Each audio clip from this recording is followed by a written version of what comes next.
تکبیر۔ خالق کائنات کا نام ہے، شیعہ سنی مل کے بآواز بلند تلاوت فرمائے نعرہ تکبیر، نعرہ رسالت، نعرہ حیدری، مل کے بآواز بلند صلوات۔ میں ایک ایسی صلوات تلاوت فرمائیں کہ باہر کھڑے مومنوں کو پتہ چل جائے کہ جشن جاری ہے۔ اللہم صلی اللہ۔ اجازت ہے؟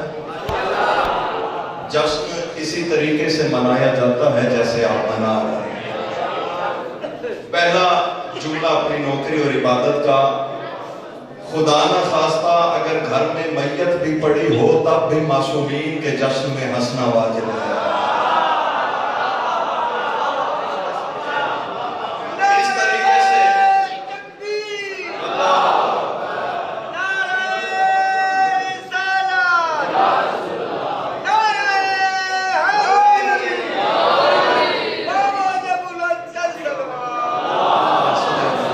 کھلکھلا کے بیٹھو، مسکرا کے بیٹھو، کھلکھلا کے بیٹھو، مسکرا کے بیٹھو، اس طریقے سے مسکراؤ، اس طریقے سے مسکراؤ۔ بندہ ایک چپ رہا مجھے دکھ لگنا ہے، اس طریقے سے مسکراؤ کہ ہمیں رونے کا تانا دینے والے بے ساختہ بول اٹھیں کہ رونے کی تمیز بھی انہی کو ہے، ہنسنے کا سلیقہ بھی انہی کو آتا ہے۔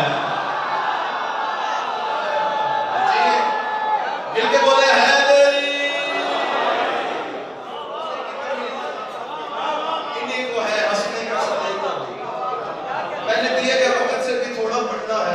گھر میں جب کوئی بچہ پیدا ہوتا ہے، پریشان تو نہیں ہو گئے آپ؟ میں نے تو خطبہ ہی نہیں پڑھا، کوئی لمبی چوڑی بات ہی نہیں کی، دعا میں نے دل میں آپ سب کے لیے بھاگ دی۔ ہمارے گھر میں جب کوئی بچہ پیدا ہوتا ہے، ہم اس کا جو نام رکھتے ہیں وہ نام برائے نام ہوتا ہے، کیونکہ ہماری مستقبل پر نگاہ نہیں ہوتی اور ہم غیب کا علم نہیں جانتے، اس لیے اکثر دیکھنے میں آیا ہے کہ والدین بچے کا نام عالم رکھتے ہیں، دنیا میں آ کر وہ جاہل بن جاتا ہے۔ ایک منٹ کی خاموشی، اس کے بعد داد اور دعا دونوں ہو جاتے ہیں۔ والدین بچے کا نام نور رکھتے ہیں، دنیا میں آ کر وہ اندھیرا ہی اندھیرا پھیلا دیتا ہے، لیکن اس میں قصور والدین کا نہیں ہے، چونکہ والدین کی مستقبل پر نگاہ نہیں ہوتی اور وہ غیب کا علم نہیں جانتے۔ لیکن میرے شیعہ سنی دوستو، آل محمد کے گھر میں ایسا نہیں ہے۔ آل محمد کے گھر میں اللہ جسے جس نام کے قابل سمجھتا ہے اسے اسی نام سے نوازتا ہے۔ اللہ نے اس گھر میں جسے تعریف کے سب سے زیادہ قابل سمجھا اسے محمد کہہ دیا۔ بولنا جسے جشن معصومین میں بولنا آتا ہے، اللہ نے اس گھر میں جسے تعریف کے سب سے زیادہ قابل سمجھا اسے محمد کہہ دیا۔ جہاں بلندی ہی بلندی نظر آئی اسے علی کہہ دیا، جہاں کوئی اور نمونہ نظر نہ آیا اسے فاطمہ کہہ دیا، جہاں حسن ہی حسن نظر آیا اسے حسن کہہ دیا، جہاں یہ سب کچھ اکٹھا نظر آیا اسے حسین کہہ دیا۔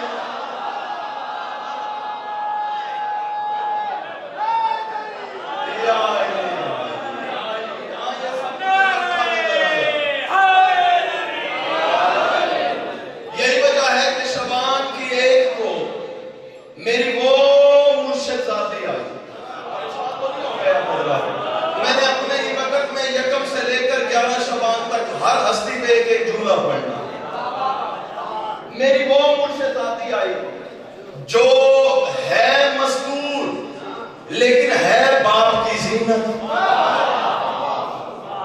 وہ نا اچھا حسن اور حسین جیسے، حسن اور حسین، میری طرف دیکھنا پڑ میں رہا ہوں، حسن اور حسین جیسے بیٹوں کی موجودگی میں جو بی بی باپ کی زینت ہو اسے زینب عالیہ کہتے ہیں۔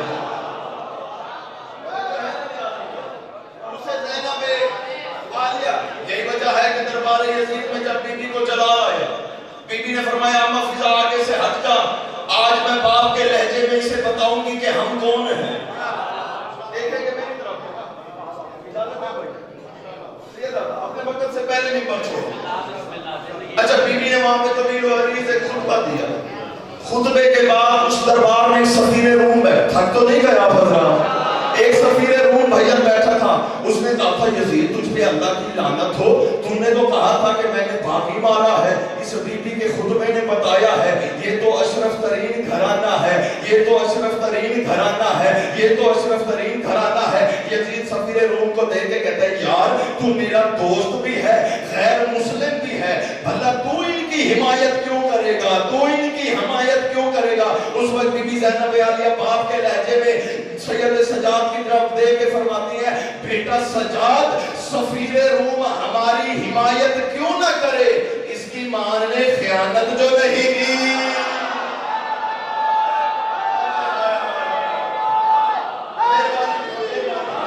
شبان کی دین میرے پاس وقت ہوتا تو جناب سید آپ کے اور بھی پڑھتا، میرا وہ امام آیا کہ جسے ماننے کے لیے اللہ نے مذہب کی قید ہی نہیں رکھی۔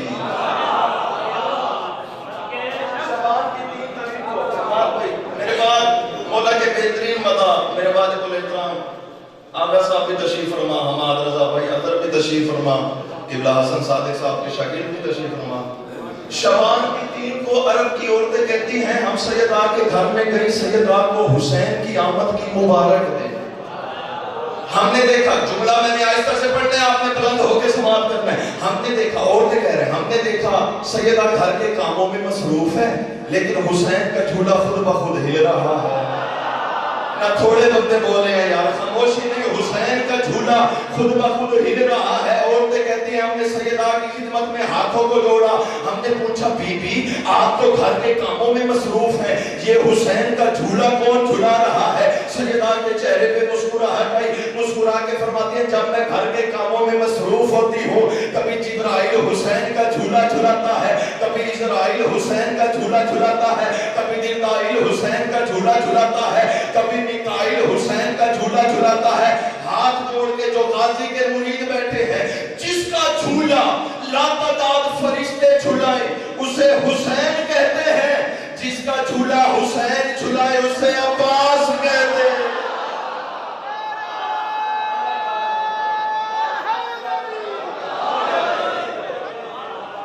عید کا دن تھا، اچھا خطیب اور مختصر وقت کا جوڑ نہیں ہوتا لیکن بندہ وہ اچھا ہوتا ہے جو 5 منٹ بھی پڑھنا جانتا ہو، 15 بھی، 50 بھی، 1 گھنٹہ 50 منٹ۔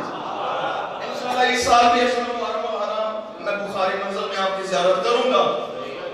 عید کا دن تھا، واقعہ آپ نے سنا ہوا، آدھے منٹ کا دن، رائے بھائی اللہ آپ کی مسکراہٹ سلامت رکھے۔ حسنین قریب آ کے کہتے ہیں اماں ہمارے کپڑے، فرمایا درزی کے پاس، دروازے پہ دستک پوچھا کون؟ سیدہ جانتی تھی ہم جیسے علموں کا علم بڑھانے کو، کون؟ جواب ملا حسنین کا درزی۔ نہیں بولنا چاہیے تو عادت کوئی ضرور لگے، کیسے آئے ہو؟ حسن حسین کے کپڑے لے کر آئے ہیں جنت سے۔ اب جملہ عرض کروں، جن کے لباس جنت سے آئے انہیں حسنین کہتے ہیں، جس کے کپڑے بطول سے اسے عباس کہتے ہیں۔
ممبر, لائن لگ گئی مانگنے والوں کی.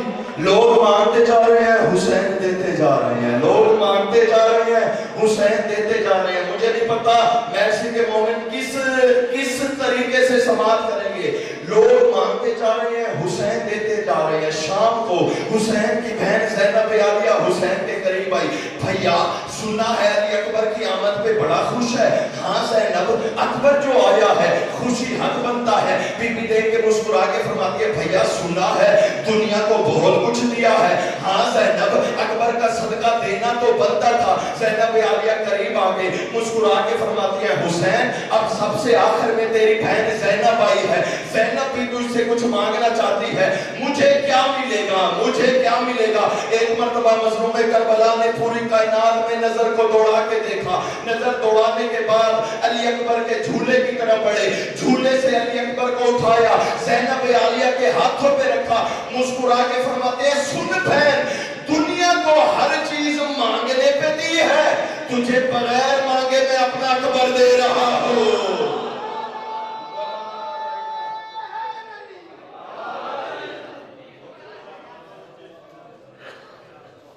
ماشاءاللہ, یہ تھے جناب علامہ وسیم عباس گجر صاحب جو بانی جشنوں میں کی حیثیت سے خطاب فرما رہے تھے. اب آپ کے سامنے سب سے پہلے شکریہ ادا کرنا چاہوں گا بھائی آغا حماد رضا حیدری صاحب کا